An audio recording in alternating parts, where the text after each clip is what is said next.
Hi friends, அஸ்ஸலாமு அலைக்கும். Welcome to my channel.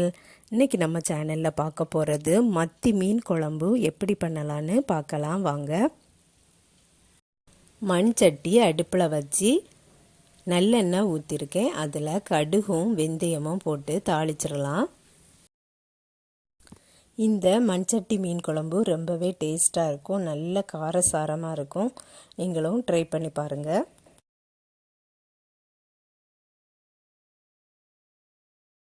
Next கருவேப்பிலை போட்டுடலாம்.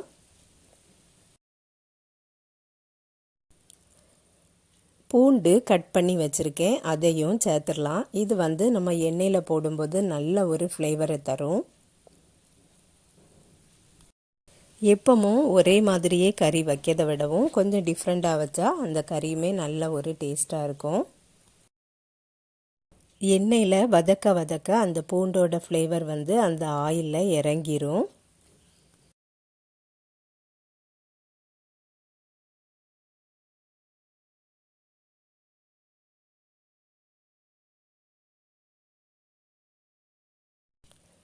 நெக்ஸ்ட்டு சாப் பண்ண பச்சை மிளகும் இஞ்சியும் சேர்த்துருக்கேன். இது கொஞ்சம் கூட அதிகமாகவும் சேர்த்துக்கலாம்.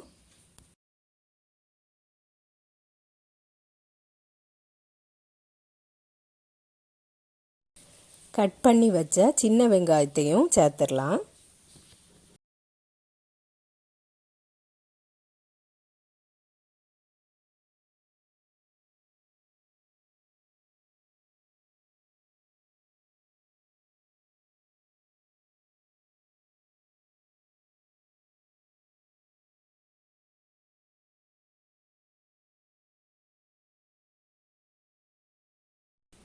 கொஞ்சம் கலர் சேஞ்ச் ஆவது வரை வதக்கி விட்டுறலாம்.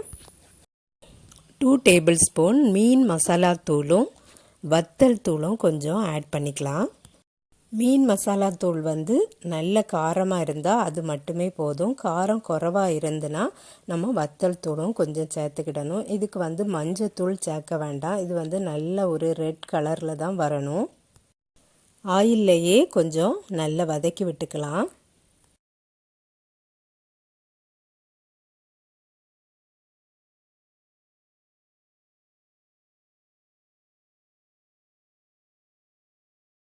இந்த ஸ்டேஜில் நம்ம இப்போ தண்ணி ஆட் பண்ணிக்கலாம். புளி கரைசல் இருந்தால் புளி கரைசல் ஆட் பண்ணிக்கிடணும். நான் புளி பேஸ்ட்டு தான் போடுறேன், அதனால தான் நான் ஃபஸ்ட்டு தண்ணி ஆட் பண்ணியிருக்கேன். இந்த குழம்புக்கு புளியும் கொஞ்சம் தூக்கலாக இருக்கணும், அப்போ தான் அந்த எரிப்பு நமக்கு பேலன்ஸ் பண்ணி கொடுக்கும். நான் 2 டீஸ்பூன் புளி பேஸ்ட்டு ஆட் பண்ணியிருக்கேன். இப்போது குழம்புக்கு தேவையான சால்ட் ஆட் பண்ணிக்கலாம். குழம்பு கொஞ்சம் நல்லா கொதிக்க ஆரம்பித்ததும் மத்தி மீன் வாஷ் பண்ணி வச்சுருக்கதையும் சேர்த்துடலாம். சேர்த்துட்டு அடுப்பை சிம்மில் வச்சிடலாம்.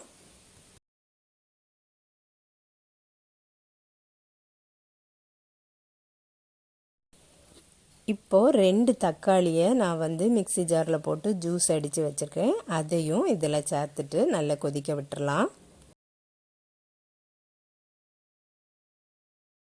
ஸ்லோ குக்கில் வைக்கும்போது அந்த எண்ணெயெல்லாம் பிரிஞ்சு அப்படியே மேலே வரும்.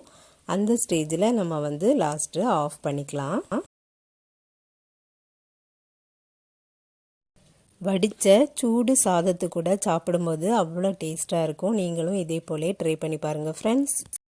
அவ்வளோதான் ஃப்ரெண்ட்ஸ், இந்த வீடியோவை இதோட முடிச்சுக்கிறேன். இன்னொரு வீடியோவில் இன்ஷா அல்லாஹ் சந்திக்கிறேன். இந்த வீடியோ பிடிச்சிருந்துன்னா லைக் பண்ணுங்கள், ஷேர் பண்ணுங்கள். நம்ம சேனலை இது வரைக்கும் சப்ஸ்கிரைப் பண்ணலைன்னா சப்ஸ்கிரைப் பண்ணிடுங்க. அஸ்ஸலாமு அலைக்கும்.